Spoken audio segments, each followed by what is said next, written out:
मित्रांनो, देशाच्या राजकारणात आता अनेक उलथापालथ सुरू आहे आणि त्यातूनच एक खूपच महत्त्वाची बातमी समोर येताना दिसत आहे आणि तीच महत्त्वाची बातमी आता आपण बघणार आहोत. तर चला सुरू करूयात. सुनेत्रा पवारांना बारामतीच्या पोटनिवडणुकीसाठी अर्ज भरण्याचा दिवस. राष्ट्रवादी अजित पवार गटाच्या नेत्याची स्टेजवर चांगलीच गर्दी होती. मुख्यमंत्री देवेंद्र फडणवीस आणि उपमुख्यमंत्री एकनाथ शिंदे आपल्या नियोजित कार्यक्रमामुळे अर्ज भरायला येणार नाहीत, असं आधीच राष्ट्रवादीचे प्रदेशाध्यक्ष सुनील तटकरे यांनी स्पष्ट केलेलं. पण अर्ज भगवण्याच्या आधीच्या मेळाव्यात मंचावरती एकनाथ शिंदे आले आणि एकच चर्चा चालू झाली.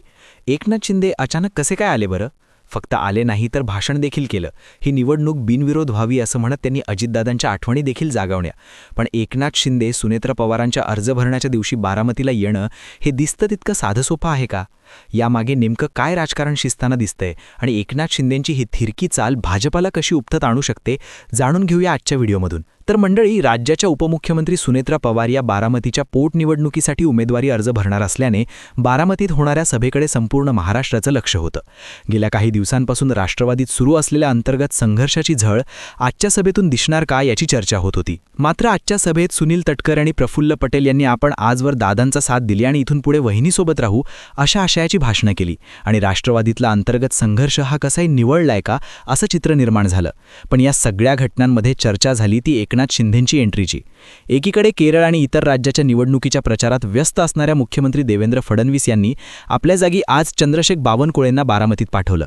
पण एकनाथ शिंदे मात्र नियोजित असा दौरा नसताना देखील सुद्धा बारामतीत स्वतः आले. सुनेत्रा पवारांसाठी त्यांनी भाषणही केलं. शिंदेंनी केलेली ही कृती राजकीयदृष्ट्या अत्यंत महत्त्वाची आहे. शिंदेंची बारामतीत येण्याची एवढी चर्चा होण्यामागची 3 महत्त्वाचे कारणं समोर येतात. यातलं पहिलं कारण म्हणजे शिंदेंची शिवसेना आणि अजित पवारांची राष्ट्रवादी याचं असणारं भविष्य.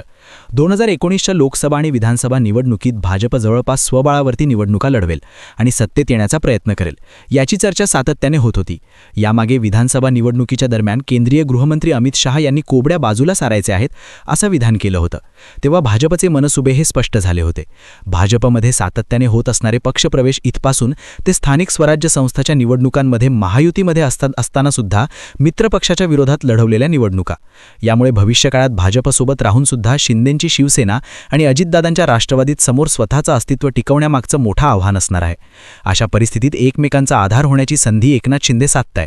अजितदादांच्या राष्ट्रवादीला देखील भविष्याची निश्चितपणे चिंता आहे. अशा परिस्थितीत विरोधक अजूनही कोमात असतात. भविष्यात भाजप विरोधात 2 हात करायचे असतील तर एकट्याने काही होणार नाही.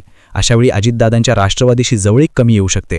याचं दुसरं कारण म्हणजे एकनाथ शिंदे आणि अजित पवारांच्या राष्ट्रवादीला एकमेकांची असणारी गरज. 2029च्या लोकसभा आणि विधानसभा अत्यंत महत्त्वपूर्ण आहेत. खरं तर या निवडणुकांना अजून जवळपास 3 वर्षाचा कालावधी शिल्लक आहे. पण असं असलं तरी भाजप अनेक ठिकाणची गणितं आतापासूनच आखत असल्याचं चित्र आहे.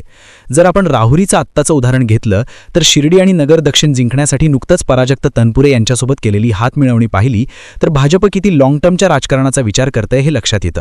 अशा परिस्थितीत भाजपच्या स्पीडला मॅच करायला एकनाथ शिंदे सुद्धा 48 लोकसभा मतदारसंघात नुकतीच संपर्क प्रमुखांची घोषणा केली आहे. थोडक्यात शिंदे देखील तयारीला लागलेत. पण आपण एकटे असू तर भाजप भाव देणार नाही याची कल्पना शिंदेंनी. अशा परिस्थितीत जिथे जिथे शिंदे कमी आहेत तिथे तिथे अजितदादांच्या राष्ट्रवादी त्यांच्या साथीला धावून येऊ शकते. थोडक्यात काय तर कोकणमध्ये राष्ट्रवादी आणि शिंदेंच्या सेनेत वितुष्ट असलं तरी ते संपूर्ण भाजपला तिथे वाढून न देणं, पश्चिम महाराष्ट्रात राष्ट्रवादीच्या साथीने आपला दावा भक्कम करणं, विदर्भ आणि उत्तर महाराष्ट्रात भाजपचा वारू रोखण्यासाठी आतापासूनच प्रयत्न करणं आणि मुंबईत सुद्धा तनिष परिस्थिती निर्माण करणं अशी रणनीती शिंदे अजितदादांच्या राष्ट्रवादीसोबत आखू शकतात. दुसरीकडे विलिनीकरणाच्या चर्चा आता थांबलेल्या असतात. कुठेतरी मराठा नेत्यांच्या वर्चस्व असणारी दादांची राष्ट्रवादी ओबीसी नेत्यांच्या वळचळीनीला गेलेली अशी टीका होतीये. अशावेळी मराठा आयडेंटिटी असलेले एकनाथ शिंदे दादांच्या राष्ट्रवादीला पुन्हा मराठा राजकारणाचं व्हॅलिडेशन मिळवून देऊ शकतात. या सगळ्यांमध्ये दादा गेल्यापासून आपल्याला कोणी वाली नाहीये अशी अवस्था राष्ट्रवादीच्या नेत्यांची झाली आहे. अशावेळी सातारा जिल्हा परिषदेत ज्याप्रमाणे भाजपसोबतच राहतात अजितदादांच्या पक्षातले मंत्री मकरंद आबा पाटील यांच्या पाठीशी एकनाथ शिंदे भक्कमपणे उभे राहिले आणि दादा नसले तरी मी सोबत आहे हे दाखवण्याचा त्यांनी प्रयत्न केला. ते गरजेचे आहे. त्यामुळे जरी आपण भाजपसोबत महायुतीत असलो तरी भाजप आपल्याला केव्हाही संपवू शकते, भाजप आपल्यातली माणसं फोडू शकते याची जाणीव शिंदेंना, शिंदेंच्या शिवसेनेला आणि अजितदादांच्या राष्ट्रवादीला आहे. अशा परिस्थितीत एकमेकांना साथ देत भाजपशी भविष्यकाळात 2 हात करण्यासाठी एकनाथ शिंदे आतापासूनच राष्ट्रवादीसोबत जोडून घेत आहे असं म्हणता येतं. आता शिंदेंची नाटकी चाल जी आहे त्याचं तिसरं कारण दिसतंय ते म्हणजे भाजपसमोर बॅर्गेनिंग वाढवणं. एकनाथ शिंदेंच्या दिल्ली दौऱ्यानंतर ऑपरेशन टायगर होणारच, शिंदेंचा महायुतीतलं महत्त्व ठरणार अशा चर्चा मीडियामध्ये जोरदार चालू झाल्या. पण त्यानंतर नाशिकच्या अशोककरांचं प्रकरण बाहेर आलं आणि या सगळ्या चर्चा बॅकफुटला पडत शिंदेंचा खरा कनेक्शन चर्चेत आलं. शिंदे डॅमेज झाले. दरम्यानच्या काळात देवेंद्र फडणवीसांनी सभागृहात उद्धव ठाकरे यांचे केलेले कौतुक ठाकरेंसोबत बंदधारा झालेली चर्चा आणि आदित्य ठाकरेंचे थेट मोहित कंबोबाची मुलीचे बड्डेत जाणं अशा घटनांनी भाजप आणि ठाकरे जवळ येत आहे हे स्पष्ट झालं.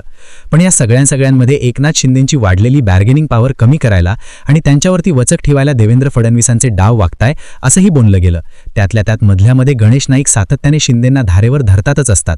थोडक्यात महायुतीत असताना देखील एकनाथ शिंदेंवर कंट्रोल कसा ठेवता येईल यासाठीच भाजपची सतत धडपड चालू असते.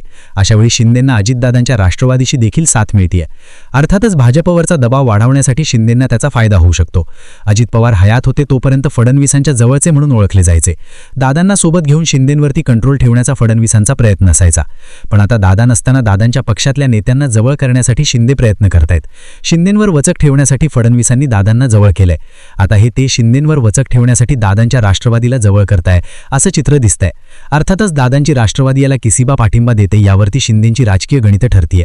थोडक्यात काय तर एकनाथ शिंदेंचा सुनेत्रा पवारांसाठी बारामतीत येणं हे वारंवार दिसतंय तेवढं सरळ नाहीये. त्यामागे भविष्यकाळातील भाजप विरोधातली राजकीय गणितं लपलेली आहेत. तुम्हाला काय वाटतं कमेंट करून नक्की सांगा आणि असेच माहितीपूर्ण व्हिडिओ बघण्यासाठी आपल्या चॅनलला सबस्क्राईब करा. धन्यवाद.